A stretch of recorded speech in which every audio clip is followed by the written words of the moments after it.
Galal, Yahweh, Bashem Yahushai.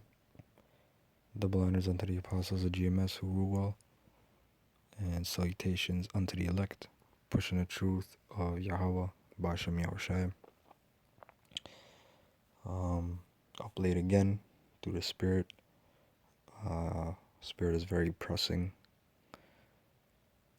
Just gonna deal with this topic that I've had in my head for the past couple of days, dealing with bitterness and looking at it not from even we're gonna start with the scriptures, but not even with the scriptures, but with life in general, which we know the scriptures encompasses anyway. This is the eternal flowing waters, right? Living waters. But I'm gonna start with this. This is Revelations 10 and 8. And the voice which I heard from heaven spake unto me again and said, Go and take the little book, dealing with the Bible. It's not a big book. Okay, like when I got the breakdown of the scripture from the apostles of GMS, it made sense. It's not a big book. You don't have the apocalypse of Zechariah and the book of Enoch and the book of Joshua. No, you have the Bible with the Apocrypha.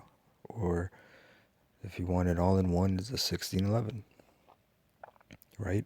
It's a little book, not a big book, which is open in the hand of the angel which standeth upon the sea and upon the earth. And I went unto the angel and said unto him, Give me the little book. And he said unto me, Take it and eat it up. Meaning, what does that mean? It's figurative. Meaning you completely embody yourself in this truth. Right? You brothers remember, man, when you first came in the truth, talking about the first month, the first 6 months, first year, you were just having sex with this woman, the Bible.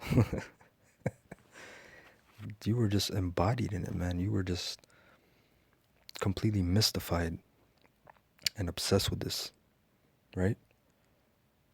So that's what it means. Eat it up. Have a feast. And it shall make thy belly bitter, but it shall be in thy mouth sweet as honey. So when it gets to your mouth, it's going to be sweet. Again, recall, you brothers watching, your first 6 months, your first year, right? It was sweet as hell. It was sweet as honey. That's what the scripture says. And honey is very sweet. But what does it say? But in thy belly it shall be bitter. And this is the part we're dealing with. We're dealing with the bitter part. And just like the brothers were doing the live show, talking about the GMS Toronto brothers were doing a live show, they were getting into this part too, the bitter part. A lot of guys can't handle it. And it's true. And the more you get seasoned in this truth and you're under the tutelage of the apostles, who are under the tutelage and spirit of Yahweh Bashem Yahushai, you see it more and more, and you start to fully really understand the bitterness. Like I heard someone once say, they wrote a comment that an elder of GMS told them that if you haven't been in the truth for at least 10 years, then you really don't, you're not fully embodied. And that's true. And 10 is a powerful number. I myself, I haven't been in the truth for 10 years, but, when you get to a certain amount of years in this truth, you really embody, man. You really understand what is going on. Right? Not knocking the brothers that are in the truth for 2, 3, 4, 5, 6 years. You brothers understand as well, of course. We understand these things. But as a man of experience, anyone, even in the world, any trade, any occupation, any discipline, a man that had 10, 15, 20, 30 years experience, a guy that just has 6 months, a year, 2, 3, 4, he can't talk to that guy. He cannot talk to him. You can't talk to him. Like even in, I don't know, Brazilian Jiu-Jitsu. You take a Brazilian Jiu-Jitsu, you start off with a white belt, then you earn your stripes. Each stripe is what takes 6 months or something like that. Then you get the blue belt. Blue belt is considered intermediate, but you still don't know shit. You're still you're on the beginning line. And then really like 3 4 years. Some people take 5 years. You get the purple belt. That's when you start getting advanced stuff. That's when you get into when you have your talking about jiu-jitsu, your white belt, your blue belt, you're getting a taste of it and you're understanding and you're flowing and you're just understanding these things, right? And you're understanding where your position is. And then when you get to, your purple belt, then your brown belt, and then you get your black belt, you're embodied in it. You understand. So same thing with this truth, man. And that's why I just laugh at these guys, man, that found out the truth last week. And then they think they have the cojones to come up against the apostles, man. It's just funny. It's just laughable. Because no discipline in the world can you do that. So what the fuck you think you can do that in the truth? In this word? You have to be high, man. Come on. And we're going to look up this word bitter. I was kind of ranting off, but, you know, we're going to look up this word bitter. Right here, bitter. Bitter is pecrino, which means to make bitter, to produce a bitter taste in the stomach, to embitter, it's like exasperate, render angry, indignate, to be embittered, irritated. Are, do we not feel those things? Are we not irritated? Are we not embittered? To visit with bitterness, to grieve, deal bitterly with? Of course we go through these things, man. We go through mood swings. We go through bouts of depression. We go through anxiety. We also go through happiness at times. But majority of this truth is bitterness, and that's something that Apostle Gabar always brings out, man. And you fucking fluffy Israelites, you fucking cotton candy Israelites, you don't understand these things. And then you get emotional just like a fucking woman, and you pull shit out of your ass. That doesn't make sense. That has nothing to do with the point you're trying to make. That we're wicked. That we're the worst group. We're the worst camp on the planet. GMS. Right? But you guys can't handle the fire, man. That's why you got out of the kitchen. This is verse 10. And I took the little book out of the angel's hand and ate it up. And it was in my mouth sweet as honey. Yeah, man, it's sweet. If I know you're an Israelite, you're happy, you're joyful, you're skipping down the street, you're cursing out Edomites on the street, you're cursing out heathens, you're trying to wake up your people, you're happy. You're in mirth. And as soon as I had eaten it, my belly was bitter, man. And he said unto me, Thou must prophesy again before many peoples and nations and tongues and kings. Right? So the point being is, and this is what I want to entangle this lesson with, is if you ever had anything bitter, I mean bitter, man. You know what I'm saying? I'm not talking about a old apple or some fucking, you know, some old ass fruit or some shit. I'm talking about if you deal with herbs, man, then you know what bitterness is. On the Passover, Pesach, you brothers, of course, were commanded to eat the horseradish, the bitter herbs, right? And the horseradish, it, you you chew it and you feel that intensity in your mouth. Then when you swallow it, your head goes on fire. Your belly's bitter. But what at least I didn't know when I first came in the truth is that's actually there's many health benefits to that. Now I'm saying if you deal with herbs, and this is the point I want to make, piggybacking off what Apostle Arimlab said a couple months ago in his lesson, which made it just clicked, man. When you hear certain things, when you hear the truth and certain points that brothers and apostles and elders make, it just clicks, man. And if it doesn't click for you, then pray for it, man. Take time, have patience. It tells you in the book of Sirach, there's necessary patience in seeking the Lord, roughly paraphrasing. But the point is, Apostle Rhymelab said, just like you have bitter herbs, and the bitter herbs are the best herbs, generally, because they do the most work. Um, so it's like this truth. It's meant to purify. Now these bitter herbs, um, that you take, of one very bitter herb I can recall is golden seal. All right, it's not a cheap herb.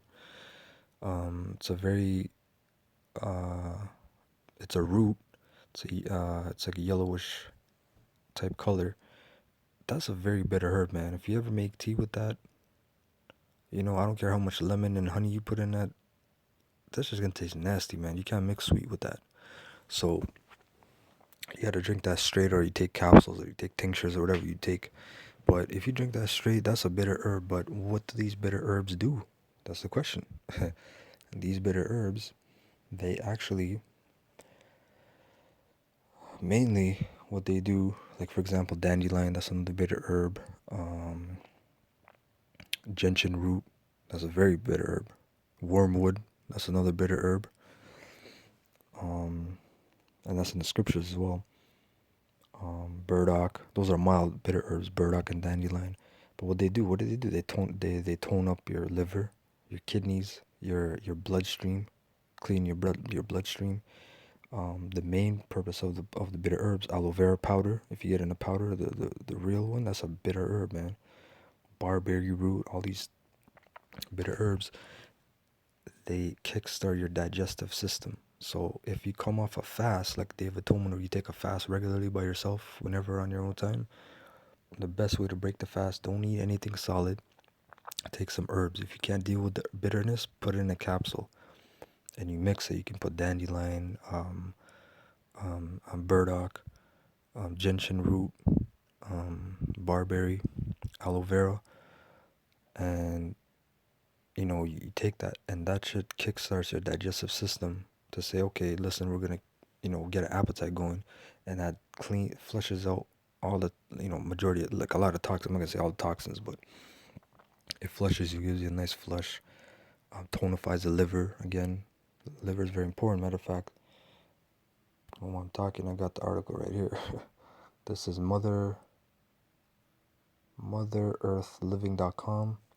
And I'm gonna jump down here. This is titled "Natural Healing: Befriending the Bitter Herbs."